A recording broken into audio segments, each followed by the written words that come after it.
Thank you all for venturing out today. I don't think I've seen such a large crowd in this room for about 3 years, which is a good thing. So I have a few announcements to make before we begin talking about the world of antiques. First of all, to introduce myself, I am Jenny O'Neill. I'm the Executive Director of the Westport Historical Society.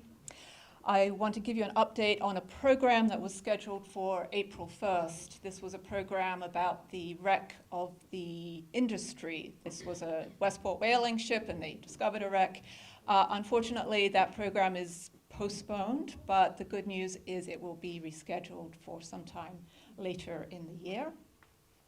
Coming up in May, on Saturday, May 13th, we will gather at the Mill Pond Conservation Area off Reed Road to talk about the history of mills at the head, where they were located, what did they produce, and who operated them. And following that discussion, we will take a short walk to view the remnants of an old dam. So that's May 13th. Looking a little further out to June 10th, which may seem some distance off, but it's getting closer and closer. So we are planning a very special one-off event and fundraiser called Stories in Stone. And this is a tour of 8 very special historic cemeteries here in Westport. We have chosen 8 cemeteries out of more than 100 private cemeteries here.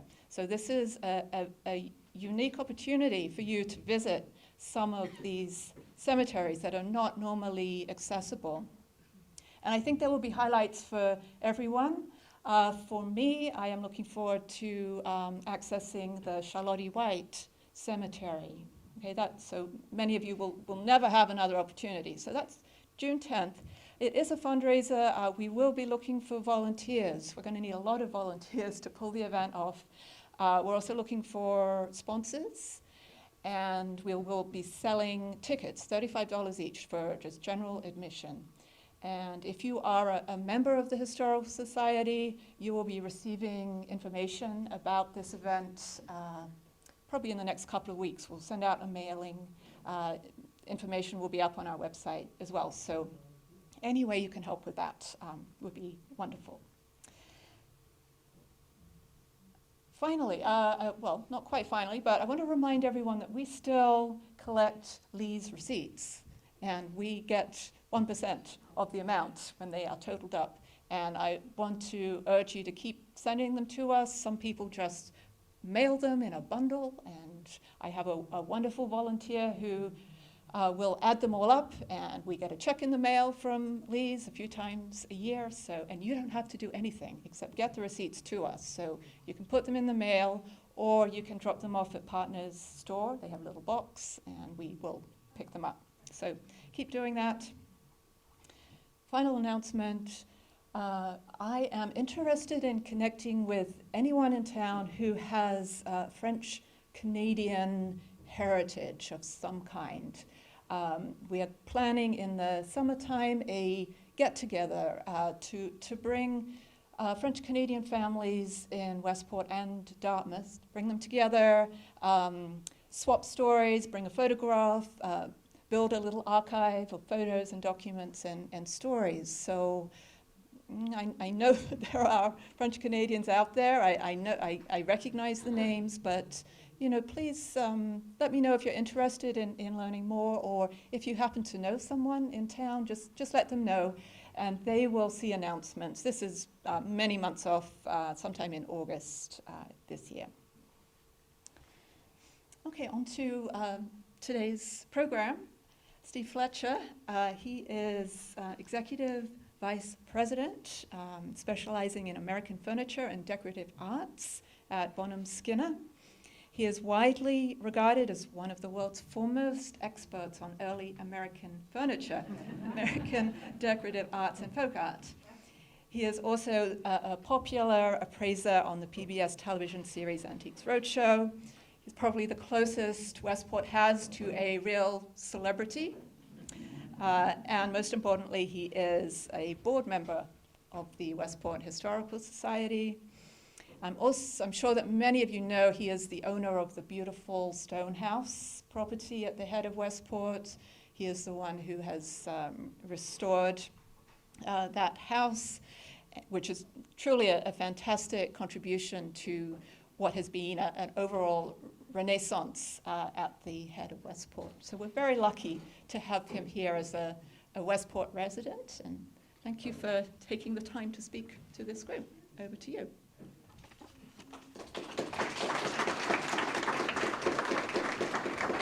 Well, thank you all very much for coming. I appreciate it. I think if the sun were out, we'd have half as many people here. But at any rate, I'll just briefly tell you a little bit about myself.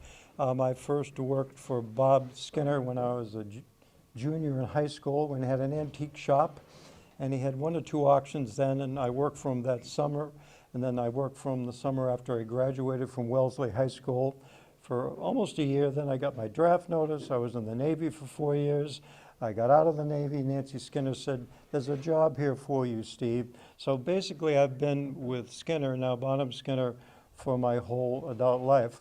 So over that period of time, I've seen dramatic changes, sea changes in the market in all sorts of directions, and seen people's tastes change and collectors come and go.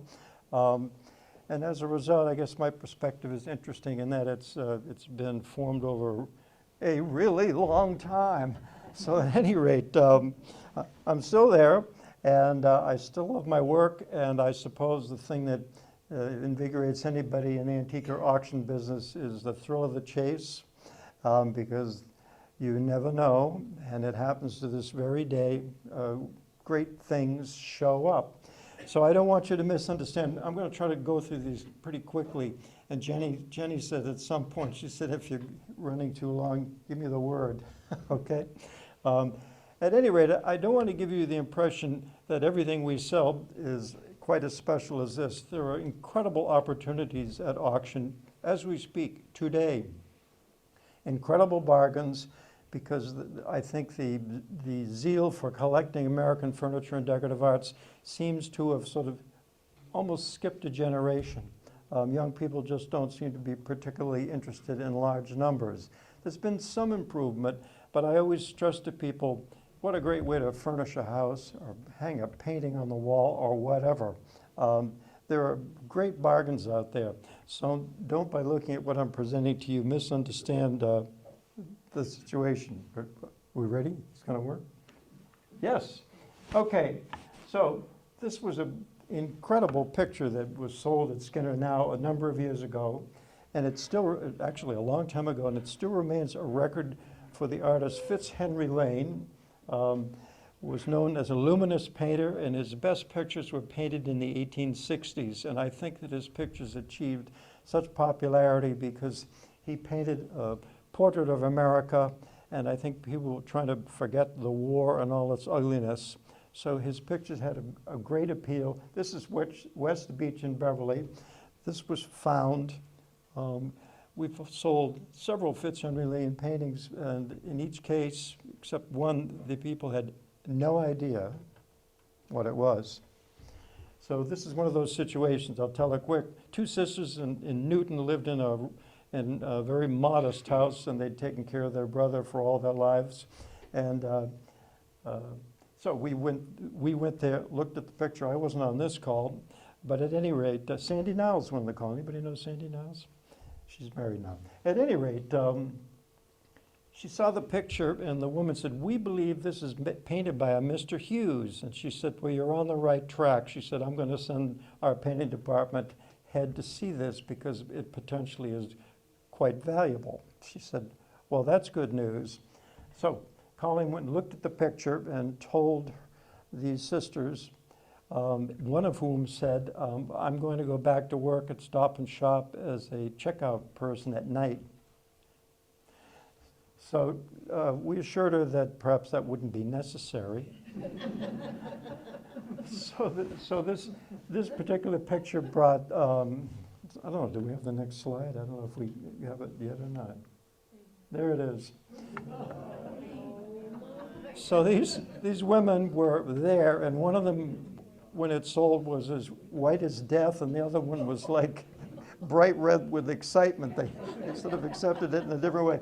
At any rate, they sent us, or they presented us in Boston with a card, and it was a photograph of a gondola in Venice, and they're fishing some kid out of the canal with a bare fanny, and the card written inside says, "Thanks for saving our ass." So there's a happy story. And the only reason I swear the picture, oh, one more thing, they said, we'll let you know tomorrow if we want to sell it. And I went, uh-oh, that doesn't sound good. But at any rate, they called at 10 o'clock, precisely when they said they would, and they said, you may take the painting on one condition, that you take the piano. So they had this worthless rosewood pianoforte that didn't work, but it took 4 guys to get it out of there. We said, of course we'll take the piano. At any rate, so it's I think we broke that record since. I found this incredible face jug from South Carolina in a bookcase in Cohasset. They had like Hummels in there and Limoges china and other things. And I saw that, and I said, may I look at that? Sure, take a look. I said, is this something you want to sell? She said, well, I'd consider it. She said, it's so ugly. Who would want that? I said, well, beauty is in the eyes of the beholder. This is an incredible rarity. Incredible rarity. It's just this little thing. It's extraordinary. And this was made by a black slave who made others. And inside, there was a little tiny note tucked inside that talked a little bit about its history. Well, Stevie was pretty excited, let me tell you. So at any rate, I said you could bring $1,000 or more. Brought much more. In fact, I brought so much more, she decided they didn't want to sell anything else. So there it was. And this was bought, it is now in a museum collection and considered one of the great face jugs in America. This one's particularly unusual because the face he's sticking out his tongue at us. Unusual. So if you have one of these, would you let me know? All right, this may be, so far anyway, the best piece of furniture we ever found on a house call. Martha Hamilton, who worked at Skinner's for years and years, I said to Martha, it was in the dead of winter, a brilliantly sunny day. I said, you want to go to Lowell? These people sent a note saying they had a Chinese highboy. And I said, this could be great or nothing. She said, sure, let's go. So we went to this house in Lowell, which was unoccupied and not in a good neighborhood. The house was sort of unchanged. It had an attached building and a barn. And we found a sign that the man who lived there originally was a veterinarian, probably took care of farm animals or horses. Anyway, we went through the whole house. The house is full of broken furniture. No one lived there. So it's already like, you think about it, the whole place is in danger. Some clown could get in there and light the fire, and that'd be the end of it all. But everything was broken. They had an 18th century slant desk. This is so Yankee. Rather than having a bracket base, they had it up on bricks on the floor. I mean, just everything was screwed up one way or another.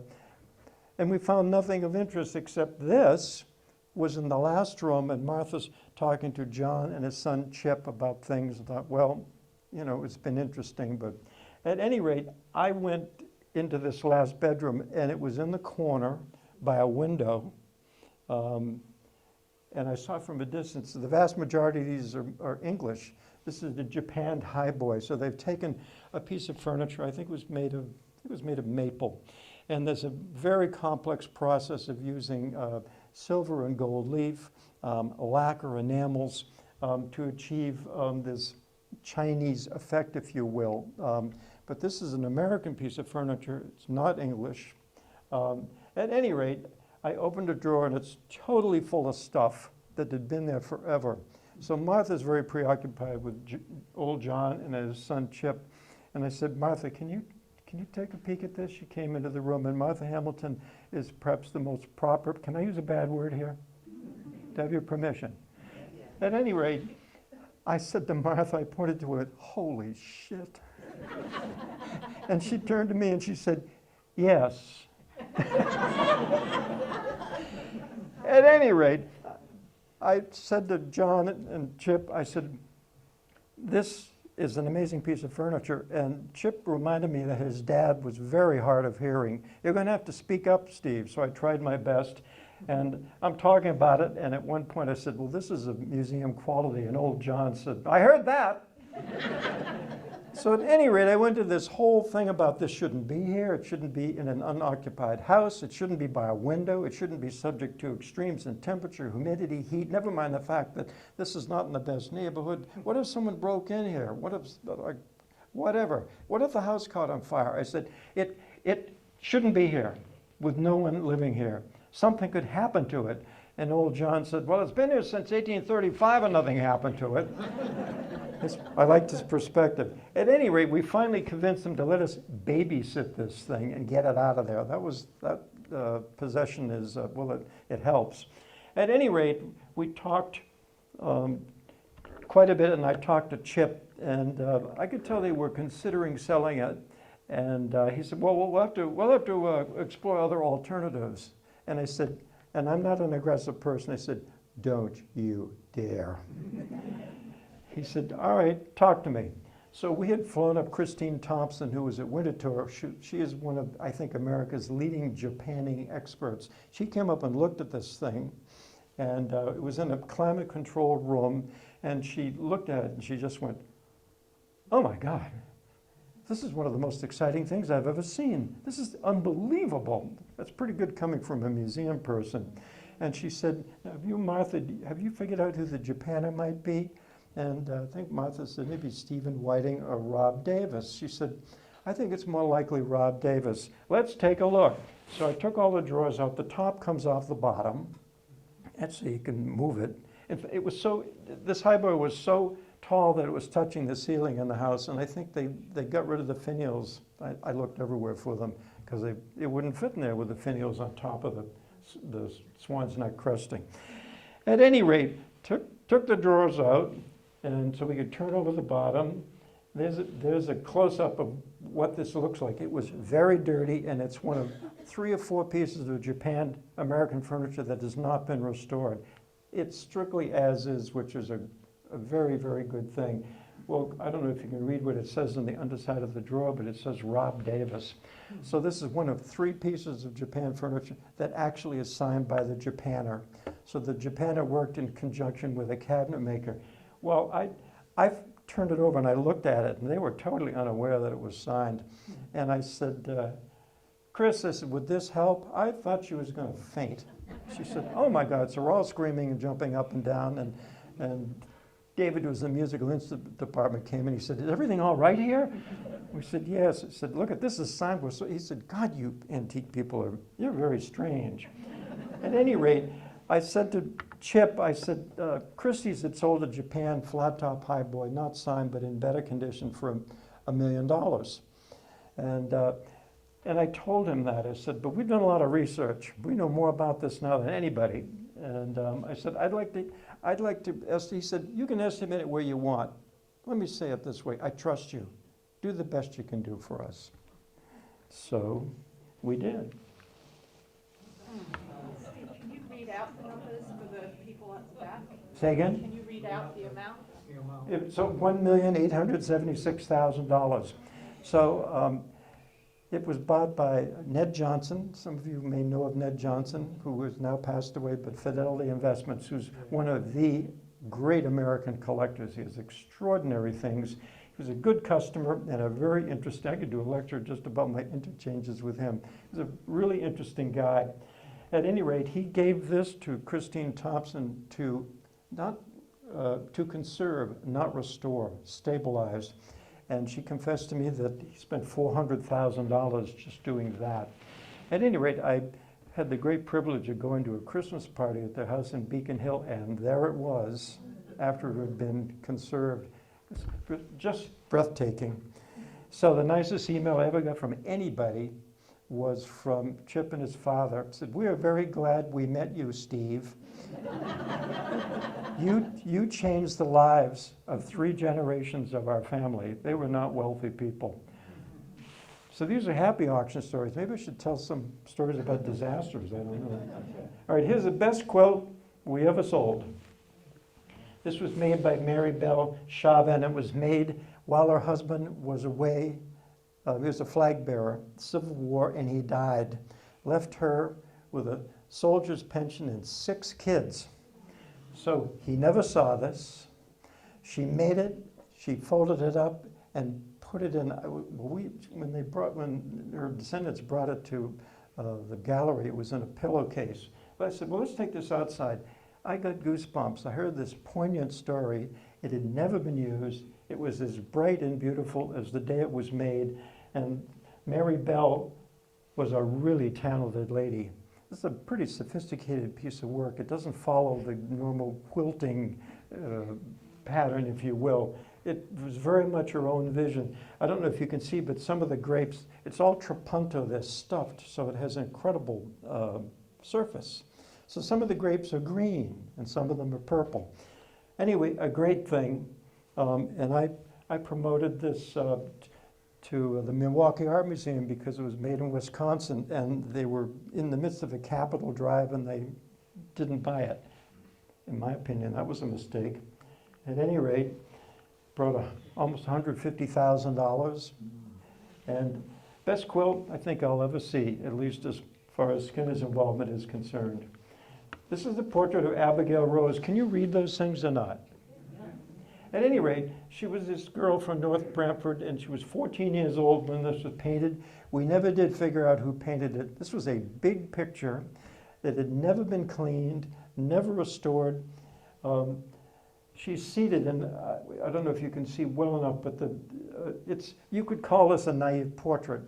This person was not academically trained, and yet you get a real connection, as you'll see with some other portraits I'll show you. But, you know, it's Abigail Rose. What's she doing? She's holding a rose, and she's seated next to a table, and there's a little Battersea box, which is an enamel box, on the table, and there's music. But that part of the painting is almost abstract. It's very flat. It's not very nuanced. Amazing picture. Amazing picture. So we saw this on an appraisal years ago, and this gentleman lost his wife. This was in a condominium in Cape Cod, which was unoccupied for most of the year. And he said, I'm thinking that we may like to sell this. So I went down to the Cape, and I walked in, and without too much fanfare, it was draped in a white sheet that covered it up, which is probably a pretty good idea. At any rate, it's one of the great folk pictures, and this was a record in America for several years. At any rate, I can't use the word that a very good dealer, terrific client of ours, saw the picture, and I said, we also have the little Battersea patch box. And he looked at me and he said, you gotta be kidding me. He didn't buy it. So that brought $1,270,000. And this is in one of the great collections in America. That's the happy result of these things. These objects are ending up in places where they'll be safe forever. They better be if they're going to pay that kind of money, right? All right, this is the best piece of Portsmouth, New Hampshire furniture. This came out of a house in Maine. This house was on the water with a view of, it's in Casco Bay, the lighthouse there. Wonderful house. The woman had moved to Colorado or something. At any rate, I went up there and looked at a bunch of stuff with Bruce Buxton, who was an auctioneer that had retired, but he worked with us. Anyway, they had a very nice Portsmouth bureau, elliptical front bureau in a hallway. She said she'd sell that. Well, I happened to see this in the bedroom. He said, I don't think she wants to sell that. I said, can we ask her? I'll ask. So we called her up. I said, you know, you have this Portsmouth bureau in the bedroom, and I said it's worth significantly more than the bureau in the hall. And she didn't need the money.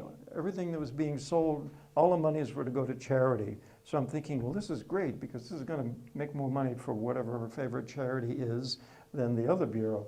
I said, may I talk to you about selling it? And she said very quickly, sure, you can sell that one instead of the other one. I mean, these are moments that I live for.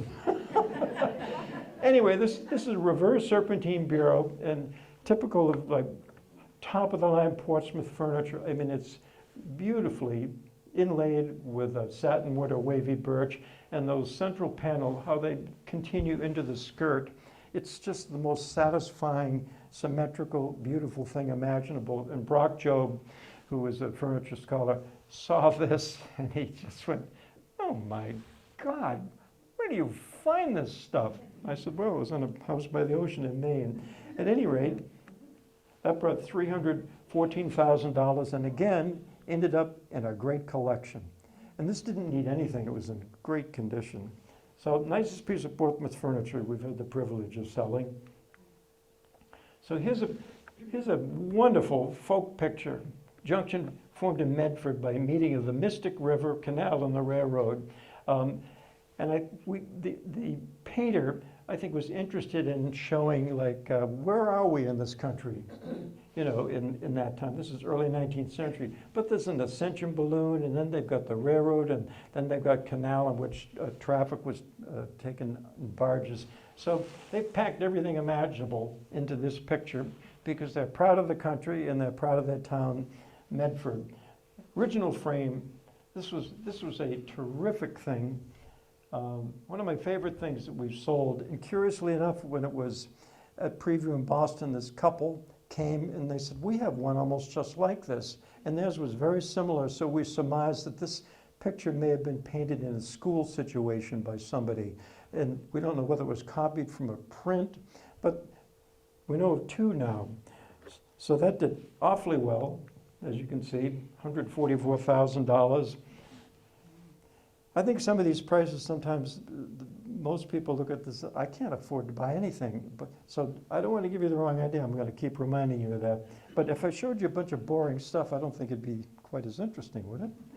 All right, let's move on here. So this is a big punch bowl.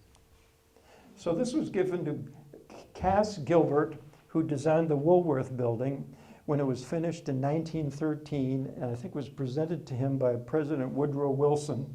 And you can see the inside of the bowl. There's the Woolworth Building, which is a Gothic building. It was the tallest building in New York, completed until 1930. How many people have been in the Woolworth Building? Hey, that's pretty good. It's unforgettable. It is just unforgettable. I wonder what what is it, the dollar store headquarters looks like.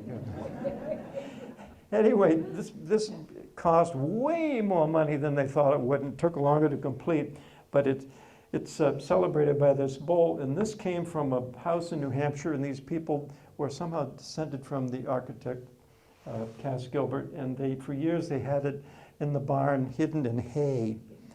And now it's I made a call to the New York Historical Society, and they want it. That's where it should be. Did very well, $42,000. All right, this piece, French Canada. This piece, Karen Keene, who works at Skinner's, found this on Martha's Vineyard, and they had a TV on it. So this is very much in the French tradition, except it's a French-Canadian sort of, well, how should we put it? It's their own interpretation. Very, very rare, and quite tiny. And I suggested, can you find something else for the television? And they said, well, if it's worth something, we can. Well, it was. So that did very, very well.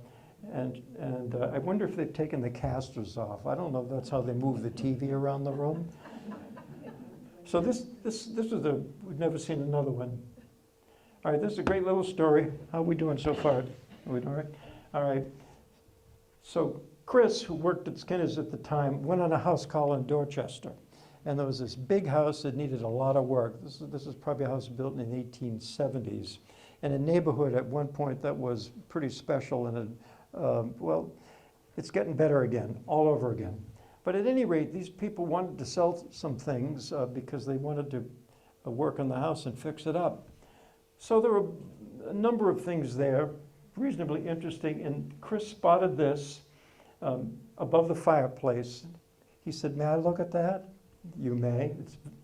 It's since been cleaned, but it's very dirty, very dirty. So, and at any rate, he said, "This is this is quite special.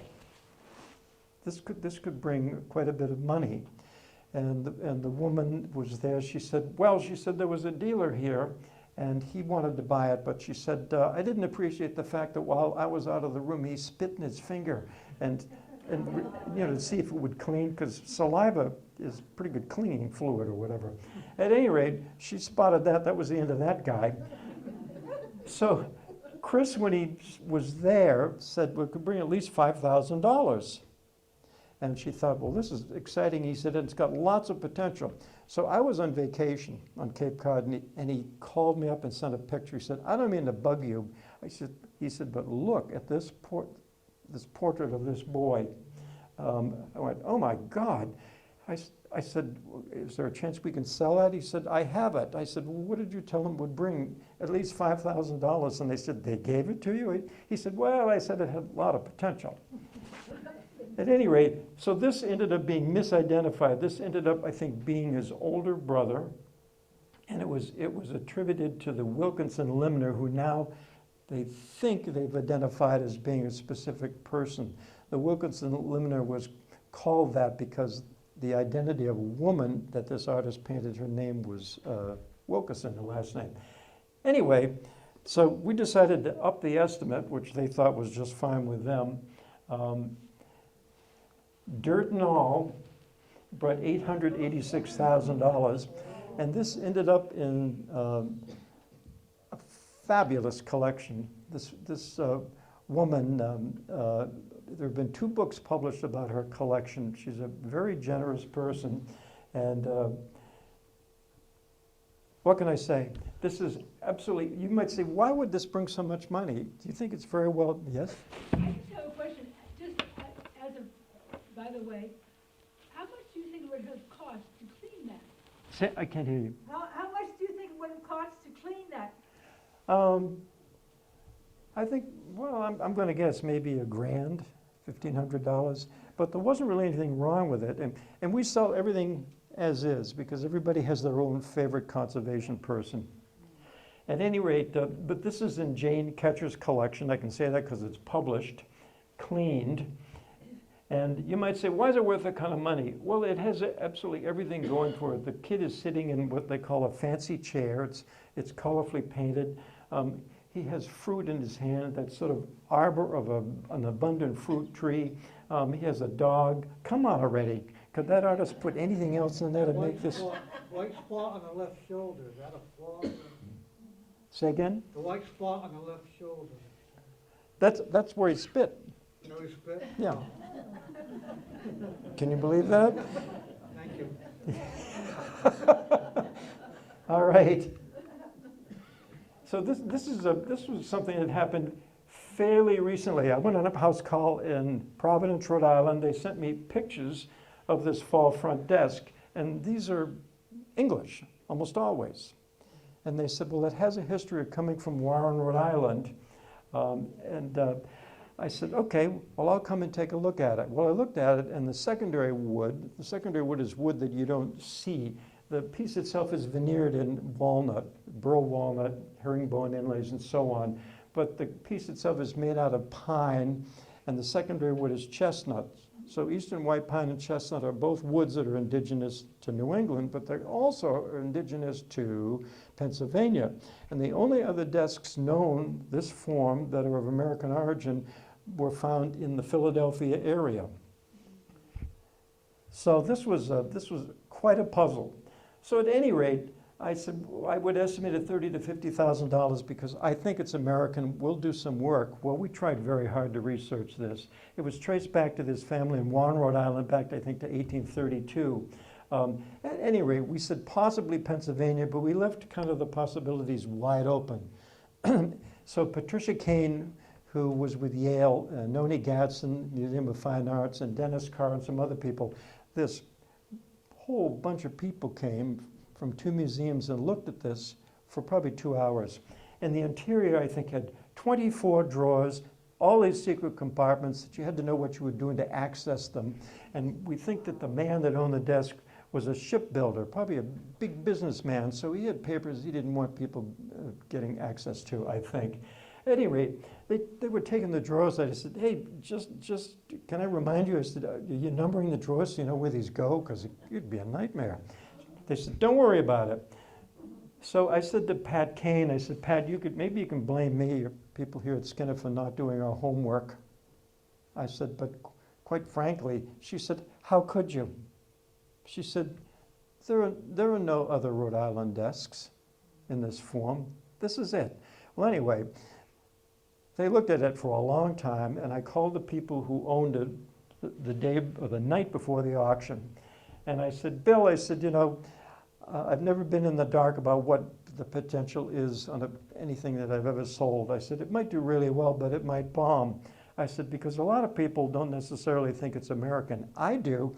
And I said, and others do, but I never tattle on anybody. I never say what anybody thinks of anything. It's none of their business.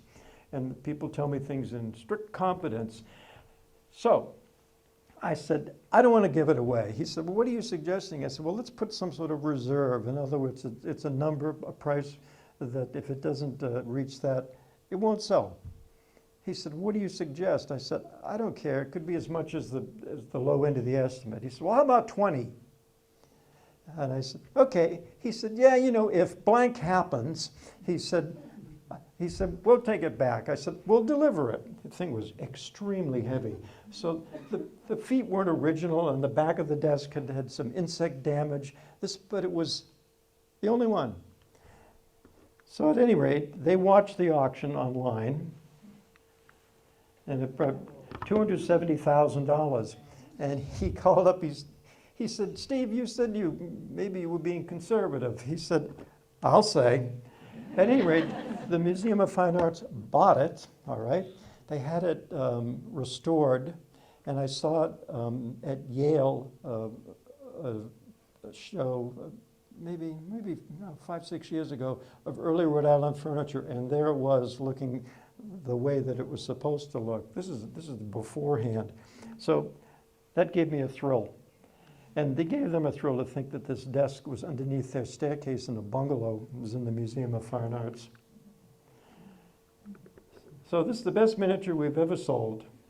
So here's General George Washington by Robert Field, who was one of the best miniatures of his day.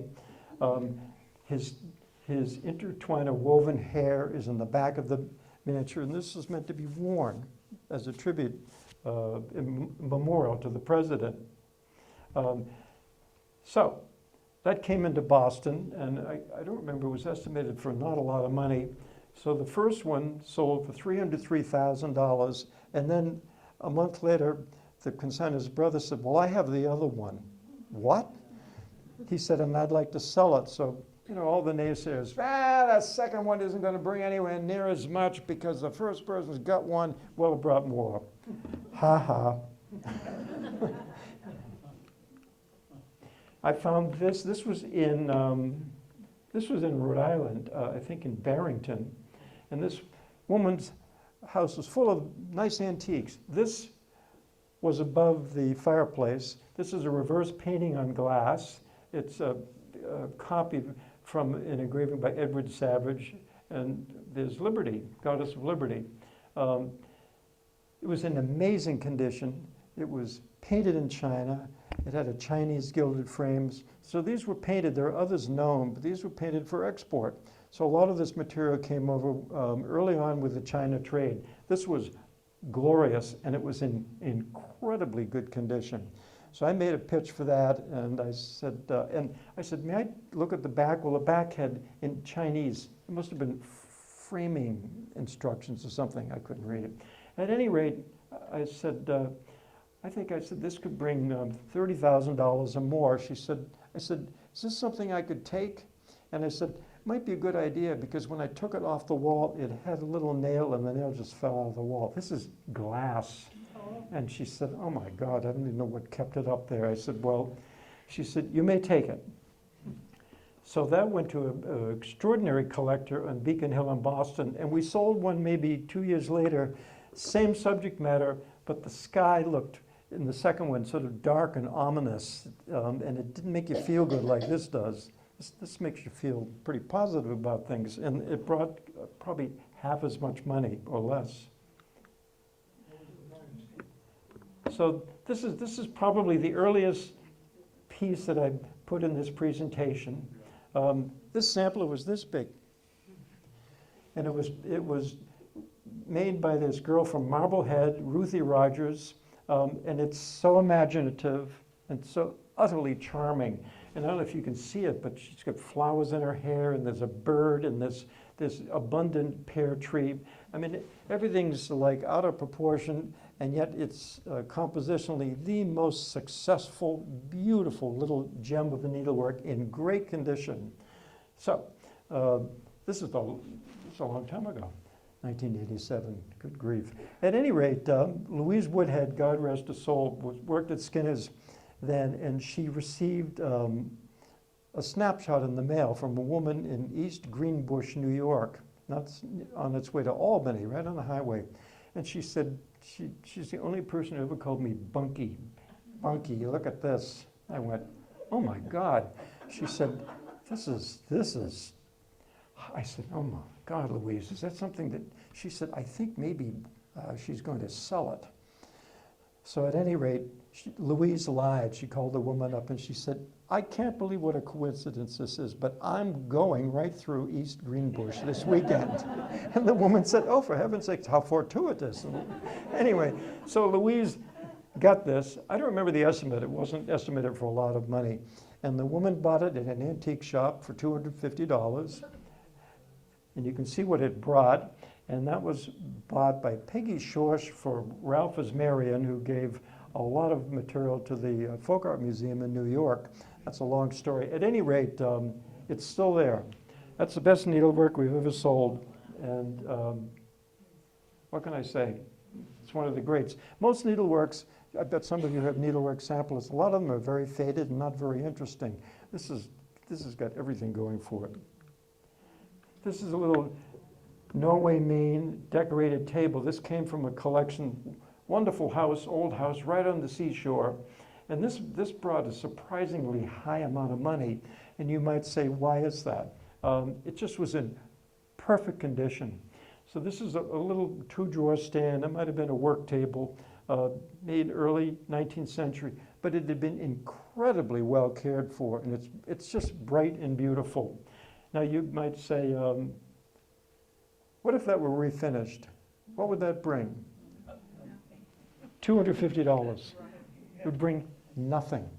So an awful lot of the furniture that we see today in its natural finish, pine or whatever it is, a lot of it, especially things made out of soft woods, looked like that when it was new. So the fact that they left this alone is miraculous. In fact, it looks like they didn't even use it, for heaven's sakes. So it's the best pair of fanback Windsors. I looked at a lovely fanback Windsor gentleman here earlier. This pair, they exemplify the best form you could see in a Windsor chair. You've got that wonderful serpentine crest rail, and then terminals are carved, and really very dramatic, what they call vase and ring turnings, those beautifully carved saddle seats. These chairs were comfortable. And an extreme splay to the legs, so that just wonderful to look at, and made by a chair maker who was particularly gifted, had a great sense of design. These chairs, I think, had a history of 2 coats of paint. They were originally painted green, then they were updated sometime in the early 19th century, and they painted them black and then did yellow pinstriping. But that had been done so long ago that a lot of it had worn away to the green, so the combination of these 2 coats of paints was magic. That, compared with the form, resulted in their bringing a great deal of money. Again, if these were refinished, they would bring maybe $1,500. So surface, paint, it's a big deal. Karen Keene found this on the North Shore of Massachusetts in Essex. These people had some things they wanted to sell, and she said, well, you might as well leave by the back door, because that's where your car is. So this was by the back door in this old house, and Karen stopped dead in her tracks, and she said, what about this? She said, what about it? She said, this is unbelievable. this again is untouched. It's never been cleaned, and it's, you know, it has just unicorn, it has everything going for it. All the geometric designs and tulips, Berks County, Pennsylvania. They know who painted it in 1796. Again, if somebody'd refinish this, it'd bring $600-800. So Karen made a pitch for this, and the woman said, well, what would I do with these things? And she opened it up, and it was full of boots and mittens and scarves, and Karen said, I don't know, but she said, I would suggest that it deserves a better fate than that.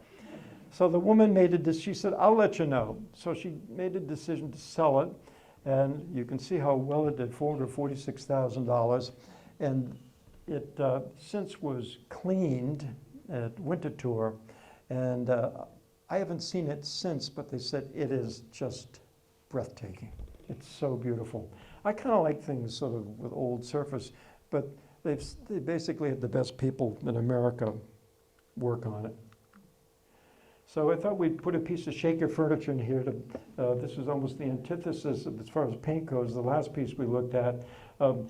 This is a good Shaker sewing desk. You see those little porcelain knobs, that work surface pulls out.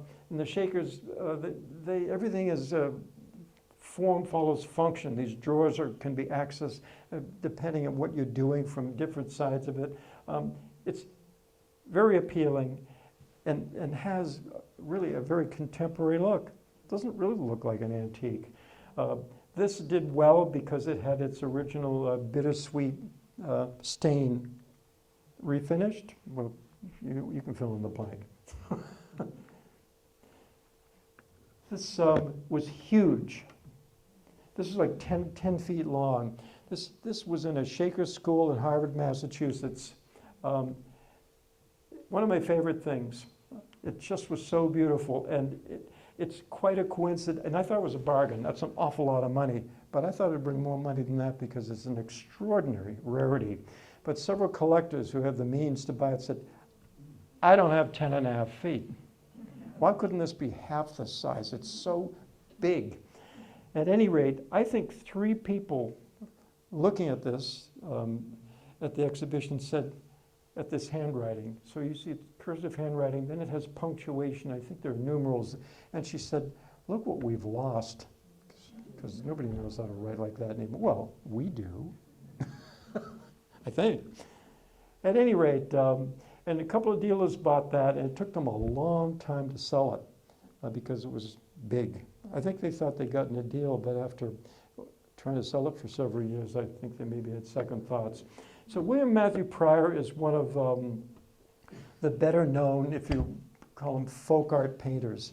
So this was painted in Massachusetts, and it's got, I mean, the kid is as cute as can be, he's cheerful, and it's signed, painted by William Matthew Prior on the back, painted in Lynn, Mass, March 12, 1842.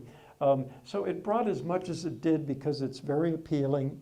It's in the original mahogany frame, and the kid is identified, and the artist is identified. There are Prior portraits. If you find a Prior portrait of like a old cranky man, it's not worth a lot of money. But they like kids and pretty ladies and sea captains. It's like a singles bar, for crying out loud. Anyway, wonderful picture. So we sold during the course of the year.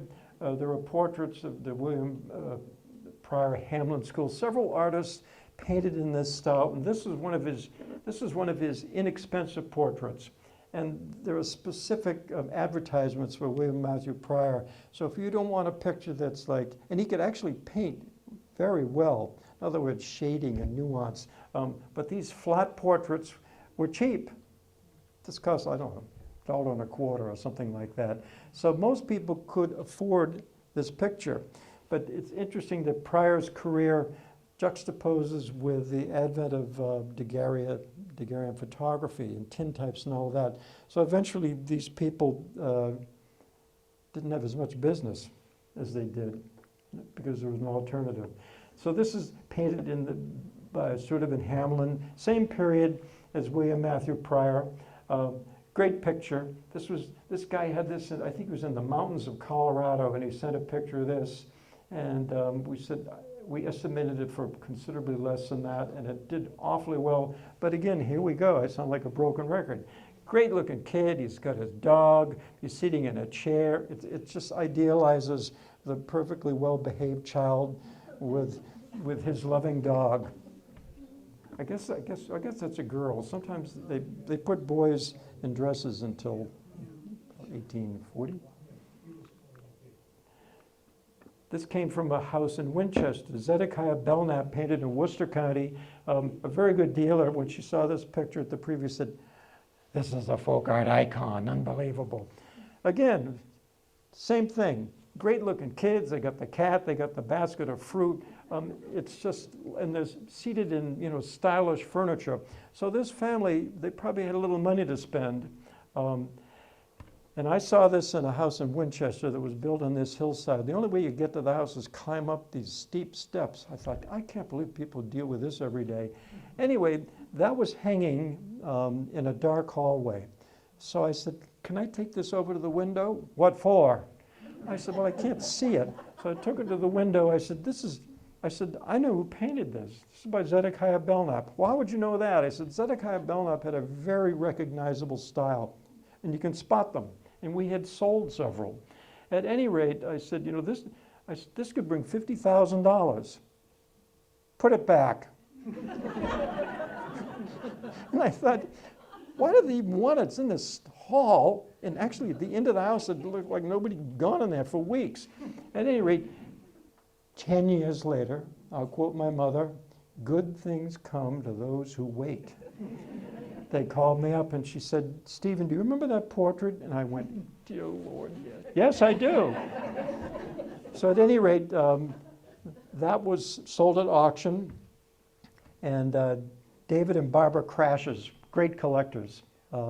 David died quite recently. Amazing, wonderful people, lived in Princeton. I can tell you this, I don't disclose who buys stuff unless I can. But in this case, he was working, so he sent Barbara to bid on it, and she underbid it. She didn't buy it.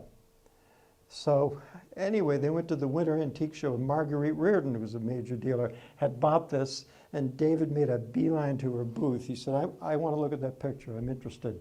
So she took a very short profit, which I thought was rather gracious of her. At any rate, it's since now, along with a lot of other folk portraits, has been given to the Worcester Art Museum. So there's a category that was pretty small at the Worcester Art Museum, and then now they have some outstanding pictures, including this picture that I have tremendous fondness for. And this is a portrait of two twins by Ami Phillips. This belonged to Andy Williams. So Andy Williams, he passed away, but they made a decision to sell his folk art at Skinner's, and there were 23 lots that brought $2 million. That's a good consignment. At any rate, there were young people working the preview, and none of them, "Who's Andy Williams?" I said, "Oh, come on already." I said, "All right, you ever seen the movie Breakfast at Tiffany's?" "Yeah." With Audrey Hepburn? "Yeah." I said, "There's a song in that movie, Moon River." "Oh, yeah, most people know that song by Johnny Mercer and Henry Mancini." Anyway, I said, Andy Williams, that was one of his big hits. It was huge, hugely successful. He made a great deal of money, very good singer, made a lot of money, and he had incredibly, well, I agree, his taste was just terrific. But Ami Phillips, this was painted kind of in his best period. But again, here we go again. They're seated in fancy chairs. They're beautifully dressed, perfectly behaved children. They've got the fruit on the table. You see there's a pattern here of these pictures that tend to do very, very well. And this was a big painting, so somebody had to devote a lot of real estate to this. Here's Ami Phillips again. This was painted in sort of the Kent period, Litchfield County. She is a beautiful young woman, absolutely beautiful, and unmistakably Ami Phillips. Very consistent in his painting style. But this again, you can't say more about this picture. This was brought to the gallery. A guy brought it over, and somebody had mounted it on masonite. That's not the way to restore a painting. At any rate, And you can see the middle of her dress, you see this sort of, is that the bodice there, discoloration. It had been poorly, it might have been torn and somebody didn't do a good job of restoring that. Other than that, it was in perfect shape. So anyway, he brought it and I said, this is a really good picture. I said, this could bring $40,000 to $60,000. And he said, you gotta be kidding me. I said, no. I said, it's been unfortunately glued to masonite, but it probably is reversible. He said, well, I'm all for it, but I own it with my sister. I'm gonna have to ask her. He came from Block Island, so he brought this on the ferry. At any rate, I'll have to ask my sister, so if she agrees, I'll bring it back. I said, I have a better idea. He said, what's that? Call your sister. So he called her, and she said, you could hear her like, what? Like 40 to 60,000. He said, good idea. I said, well, I didn't want you looking at back and forth. You know, it's not a good idea. Well, it did nicely. Again, a lovely lady. Now you might say, well, she's not that pretty, but I love this picture. So this was by Ruth and Samuel Shute, and it's so cool because it literally says on the back of the picture, 1832. This is watercolor on paper, and I think it's so interesting, the background with those sort of diagonals sort of centering your attention on her. And you can't tell, but oftentimes the artists use like gold foil to fancy up the picture a little bit. And this picture was sold within maybe a decade 2 times. And the second time around, I think it went the first time at Northeast Auction. Second time around, it brought even more, even in a situation where we're not too sure where the market is. The market it's volatile. It's absolutely all over the place. But this is magic. So it has some immunity to some of these changes we've seen. And this is back to the Andy Williams. I'll just talk about this very briefly. But this is like an abstract picture. It's like astounding. And this was painted in the early 19th century, a large painting. So beautiful and curious at the same time. It's not typical of still lifes painted in that period. We see like theorems. It's all very sort of conventionalized. You see the same thing over and over. This artist, we're not sure if it's Joseph Proctor, he was on his own. So this came, it's fairly recent now. This little box is this big. So this woman and her husband who had deceased, she had remarried. At any rate, they bought really interesting things. Very informed buyers. They had rarefied taste. And she said, we're going to be selling the house eventually. So I went there with Chris Fox. She said, you can take 30 things today. I said, all right. So at any rate, we went around, and she pretty much gave us our choice. Something she said, I'll wait on that. So whatever. So this was on a candle stand, and I said, is that something you would sell? And she said, sure. I said, this is going to do really well. So I think we estimated it $800 to $1,200. But again, original paint, and this is almost 17th century. And it's just an incredible little, it's the ultimate stocking stuffer right there. Is this still on? Yeah? Oh, sorry. So at any rate, so this brought $30,000, and my friend David Schorsch bought it. And he didn't tell me, but after he bought it, he said, I sold that when I was 14 years old. And now he's, how old is he, 60-something? He said, I can't believe it. When it appeared, he went, this is unbelievable. Where has it been? I said, I'm not going to tell you. At any rate, and he sold it, made a profit. What a great little box. Now this is interesting. You might look at this. Some of you may be familiar with decorated tin. But this isn't tin. It's wood, and it's big. So this woman, who I think was in her late 80s, was a picker, and she used to go to Brimfield and buy and sell things. And this is something she had kept for decades. And she brought it in, and I said, that's going to do just fine. Great condition, but it's, you know, unlike the Stilla we looked at just a couple of minutes ago, it's very organized. You know, it has a center, I mean, it's controlled. That Stilla we're looking at was, in some respects, a very modern-looking composition. So this is the best weather vane we've ever sold.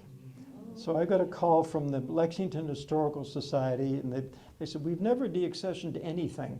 I said, well, that sounds good to me. So at any rate, she said, Stephen, if you would come up, we put some material that just isn't germane to what we're doing here. We're talking about Revolutionary War history, local history. And she said, so there's some things that we are deaccessioning. We want to have you take a look. Well, this was in the cellar of one of the buildings, and this was on the floor. I said, what about that? She said, oh, well, no, that's something that we'd certainly consider selling. I said, why is it here? She said, well, it's an interesting story. Mobil Oil Corporation bought this Colonial Revival building in Lexington, this lovely brick building. I saw a picture of it with a weather vane on it. And it was a gas station and a sundries store. Mobil Oil came, flattened the building, took the weather vane off, and gave it to the Historical Society. A lovely gesture, all right? So this weather vane, when they took it off the building, was 50 years old. So that's why it's in such incredible condition. It was unbelievable. So anyway, very excited. So it was in an Americana sale, and Jerry Lauren was Ralph Lauren's brother. Jerry Lauren does a lot of design work for that company. He came up with his wife, Susan. And he was in the Ralph Lauren outfit. You know, he's got the scarf, and he's got the wide wheel cords on, and the shoes, and a layer upon a sweater and a shirt. And I went, oh my God, it's a walking advertisement. So at any rate, he looked at it, and he didn't say much. And the only thing he said to Susan was, it's not too big. That's all he said. So at some point, Legina, apparently he caught her looking at his fly. She didn't mean to, but his fly was down. And he said, oh, I'm so sorry. So he turned around and had some difficulty, and he said, it's broken, and this is one of our products. At any rate, Jerry Lauren bought that, and he was kind enough when I was in New York to invite me to their apartment, which is amazing, and they have weather vanes like you wouldn't believe. But I know why Susan said it's not too big, because they really don't have room for a whole lot more. So we sold that and a couple of the things for the Historical Society that brought $1 million, and they were watching the sale online, and somebody misread it. This is with the buyer premium. But anyway, they said, oh, it looks like it brought $8,000. That's way less than what Steve said. And somebody said, no, it's 80-something thousand dollars. And somebody else said, this has to be a typo. It looks like it's 800-something thousand. So they were very confused. At any rate, it's terrific because the money raised from the sale of just a handful of objects went towards restoring 2 houses in town. And you can do a lot with $1 million. That's what we want to raise, right? So this is cool. This is kind of a local item. So Leander Plummer, if you go to the Whaling Museum, you will see Leander Plummer's work. This was a very large, very heavy relief and painted carved panel of a striped bass. He's an immensely talented guy.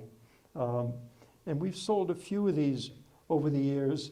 This one did particularly well, but the man who owned it was downstairs leaning against a fireplace in his cellar, and he said, I can't hang it. It's too heavy. I think we'll take the wall with it. But if you go to the Whaling Museum in New Bedford, you'll see one. How many people here have been to the Whaling Museum? Oh, that's excellent. That's an incredible place. Did you go to the landscape show, Reframing the American Landscape? It's a great show. Great show. Okay. All right, I found this. How are we doing for time? We all right? Yeah. All right, okay. So several years ago, I was doing Antiques Roadshow. I think we're in I think in Washington, the state of Washington. And this couple brought in there was a box full of papers and a portrait of a schooner. It was gouache and watercolor. And the schooner was out of Barnstable, Massachusetts, probably painted in 1830. It was a nice picture. Not a great rarity, but very appealing. And I thought, this would look great on TV. So I pitched it to Sam Farrell. And you pitch things in the show before they're taped, and they either say, yeah, go for it, or no, I don't know, that they know too much, or no, they're a dealer, no, they don't own it. I mean, there are all kinds of reasons why some things don't ever get aired. Well, anyway, Sam eventually came over. It takes a long time for them to get to the guest, and you wait, you know. At any rate, they said, well, in this box, we think there are papers that have something to do with the schooner. So we're looking through all these papers, and they're all early to mid-19th century. Well, I found nothing. At the bottom of the box is this. And I went, what is this? And she said, well, I don't know. I said, well, so you can't talk to them before they tape. I said, well, this is very interesting. She said, what is it? I said, well, it's a wallet. Yeah, but I said, so Sam came over. I said, Sam, I said, I want to pitch the schooner, but I said, look at this. He said, well, so you get out of earshot of the guests. He said, what about this? I said, this is unbelievable.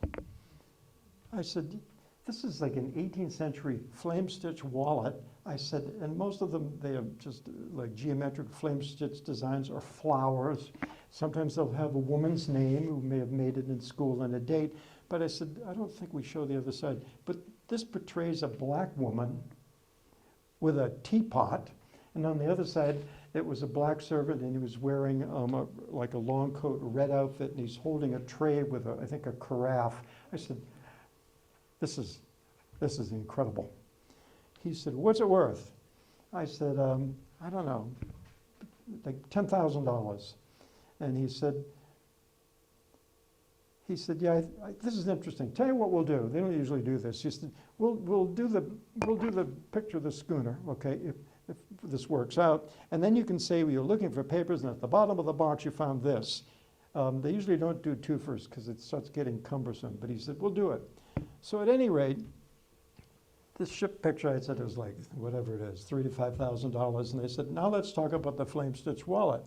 I said, this was probably made by a girl that probably came from a family of some means, and she learned how to do needlework in school. And the black woman and black man must have worked for the family. She obviously loved them. They're being memorialized by this wallet. And I said, never seen anything like this, ever. So anyway, it went well, and I said, I think I said this could be worth like $10,000. And the woman, they were just absolutely dumbfounded. And then the director, the producer, talked to the director and said, Steve, because they can edit stuff in, and you can't tell, they do an incredible job. Talk about slavery. I said, okay. Do you think these people were slaves? I said, probably. Talk about it. So we did. So they edited that in, and I said, they obviously were people that were much loved by the family. Why else would they be given such attention? This was a lot of work. So at any rate, probably a year later or so, they called and said, you looked at you called it a flame stitch wallet. I said, yes, I remember it. Were you serious about that it could bring that kind of money? I said, yeah, what do you think? I just said it for television?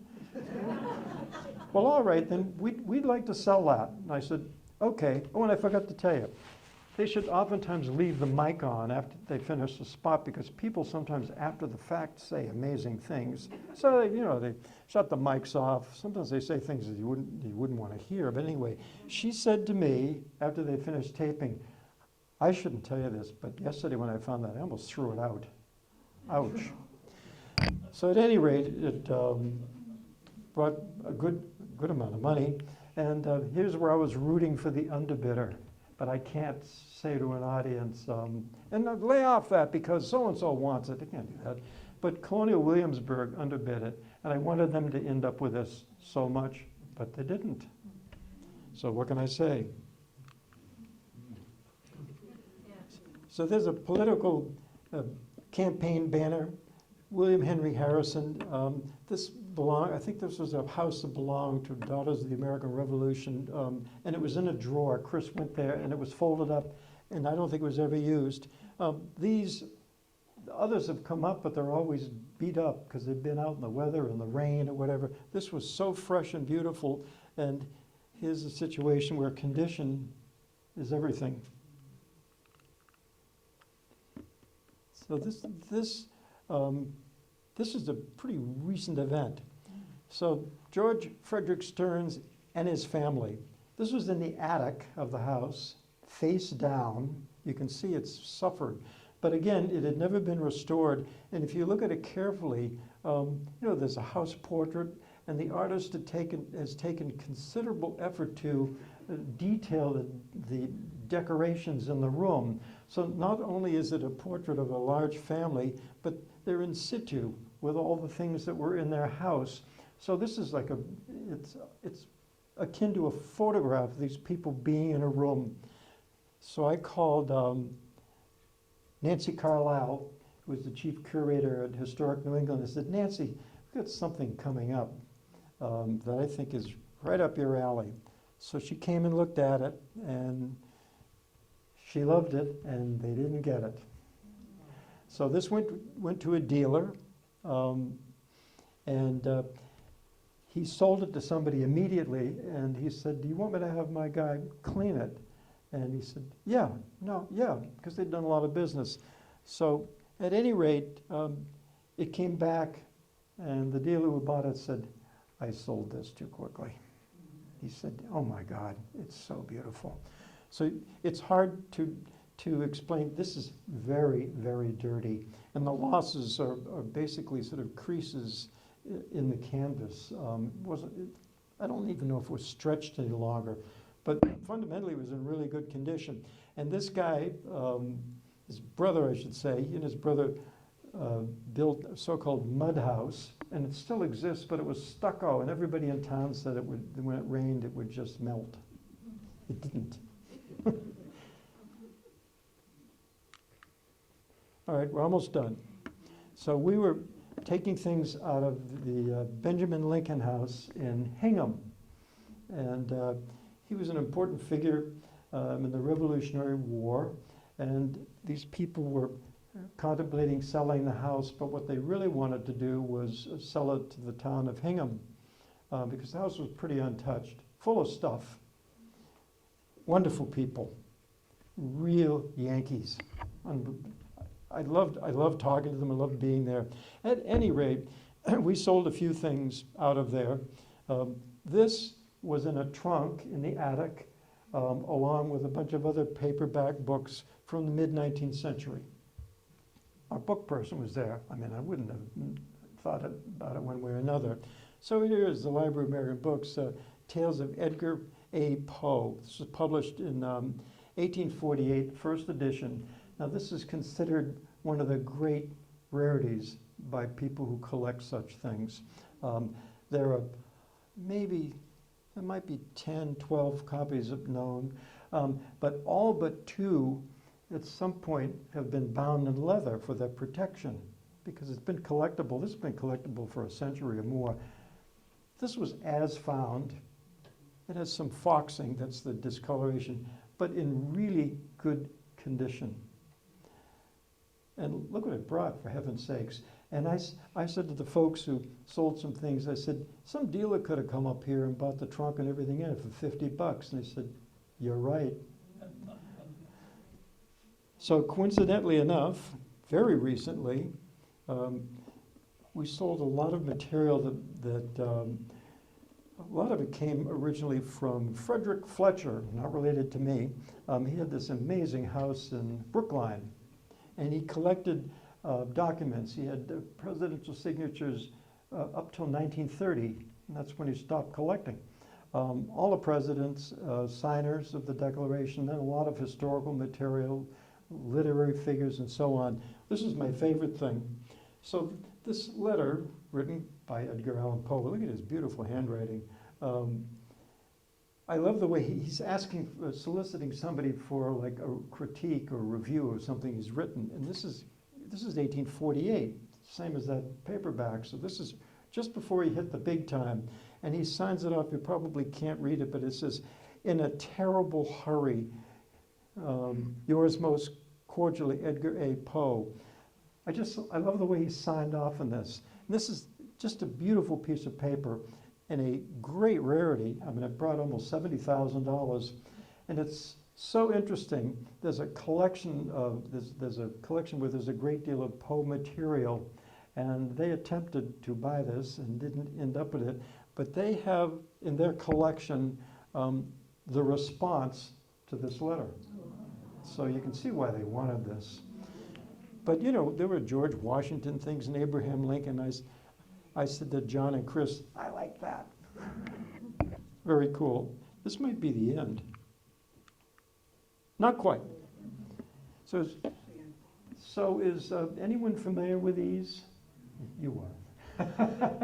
So Andrew Clemens was a deaf mute in Iowa, and he made these sand paintings. These were all sands found in nature. All right? On the side of a river. At any rate, these multicolored sands were arranged by him using tools that he designed as paintings inside a bottle. And many of them are labeled. I mean, does this sound unbelievable? At any rate, this particular one, I went to, where was it? The New York-Connecticut border, and this woman knew she had a sand bottle, so I went and looked at it, and it was in her break front in the dining room. So she had Limoges china in there and all sorts of, I think, some Lladró figures, and that she knew was valuable. But I wish I'd taken a picture of it, because you'd be looking at it with this other stuff. It was just like, really? So at any rate, this did really well, and it's an awful lot of money. We think there are about 4 or 5 people in America who bid in these. They don't enjoy a wide audience. I mean, how many people can afford to spend $852,000 for a sand painting in a bottle? Well, 5 people. At any rate, I said to her, I said, "This is so charming. It's a portrait of someone's dog." And I said, "Do you know anything about it?" And she said, "I really don't." I said, "Try." Well, she ultimately came up with some stuff. I think she came up with the people who owned the dog, and the fact I think they lived in Brookline, Massachusetts. So we'll never understand how most of these are found, in the Midwest, Ohio, Pennsylvania, some. At any rate, but that was just enough to tantalize the buyer to the extent of where he bought it. Thank you very much. All right, now, are we there? We're there. We're over.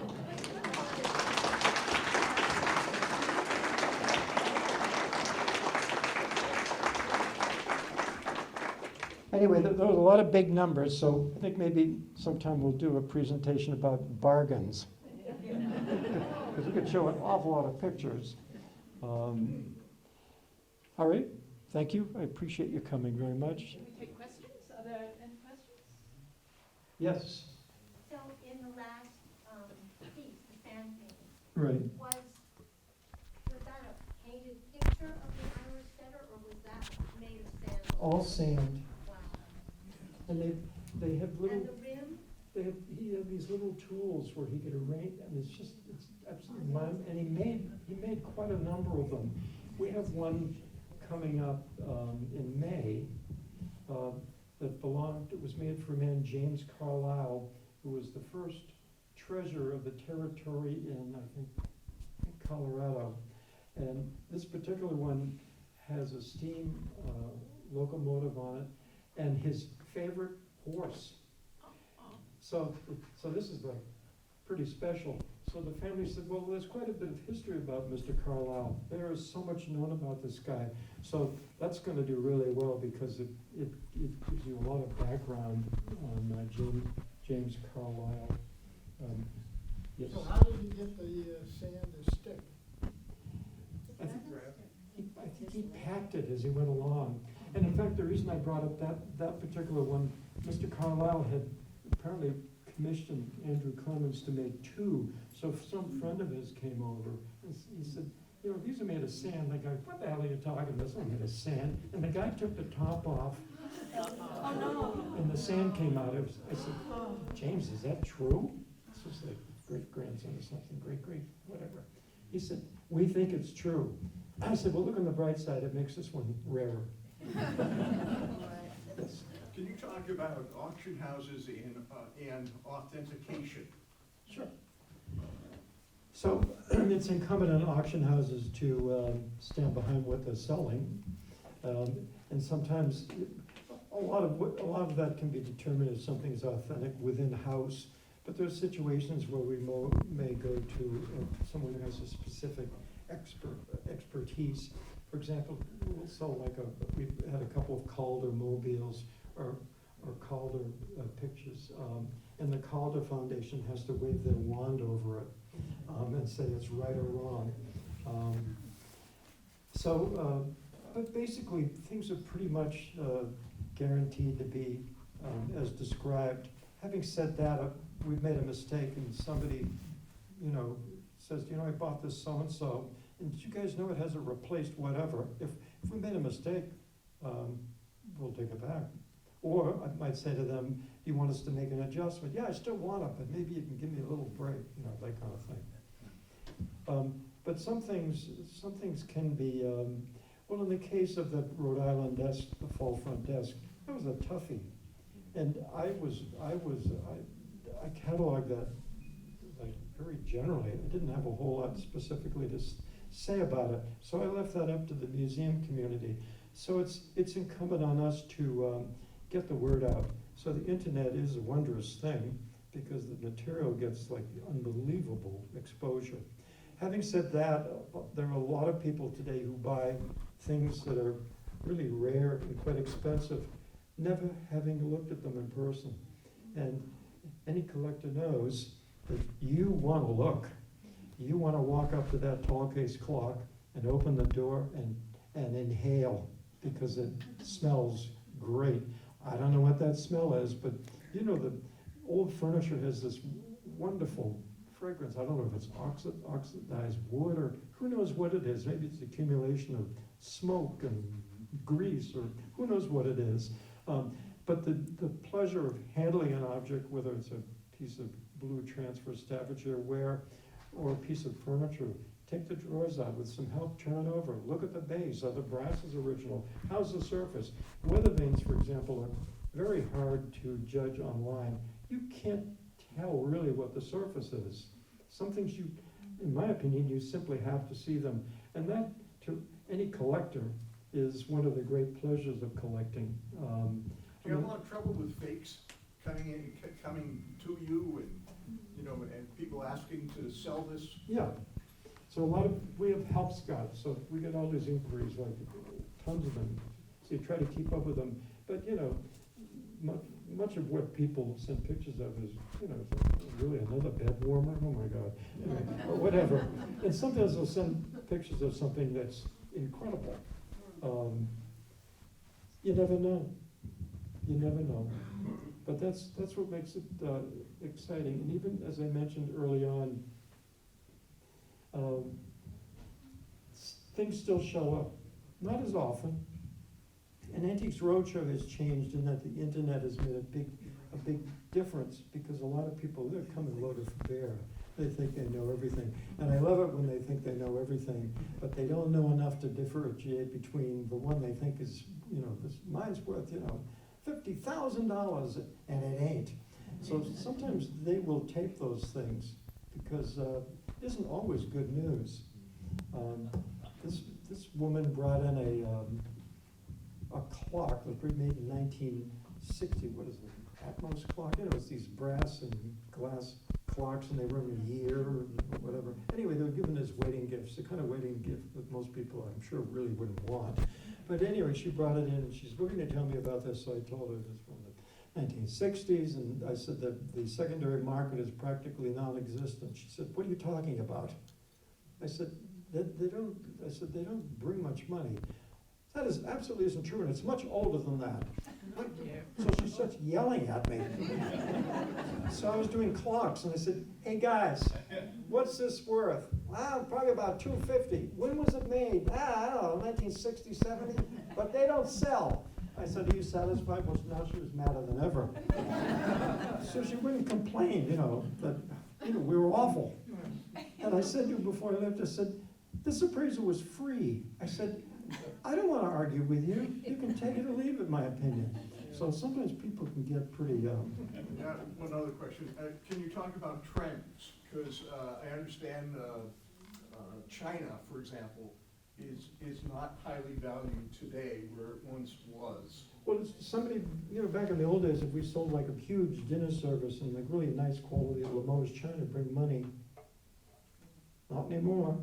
In fact, anything having to do with dining in a dining room isn't particularly, the value in a lot of that material, fancy china, has like dwindled considerably. And the horrible phrase brown furniture, every time I hear that I cringe. They're referring to furniture made out of walnut or mahogany or cherry. Brown is beautiful, people. I don't know what they're talking about. So I think it's cyclical. I think some of that is going to come back, and it has to, because an awful lot of 18th century and early 19th century, let's say, American furniture sells very reasonably. So you don't have to, Bernie and Phil, forget it. Cardi's? No. Look at antiques. Some people were visiting us, and they were in the dining room. We have a dining room, and I said, "Well, we like antiques, but we wouldn't own any. They're so fragile." And I said, "That chair you're sitting in, how old do you think that is?" He goes, "I have no idea." I said, "Probably made like in 1818." I said, "And you're sitting in it." 1818. I said, so next time you go in your car and you go through a neighborhood and see all this furniture laying around on the sidewalk because somebody's moving and they didn't bother to take it with them, and it isn't in good condition. I said, antiques, if you show them reasonable care, they'll last another 100 years. Yes? Going back to what you said about the young people, this woman friend of ours, her grandmother died, and she wanted to sell the dishware and stuff. Right. The young people weren't interested because you can't put it in the dishwasher. That's absolutely right.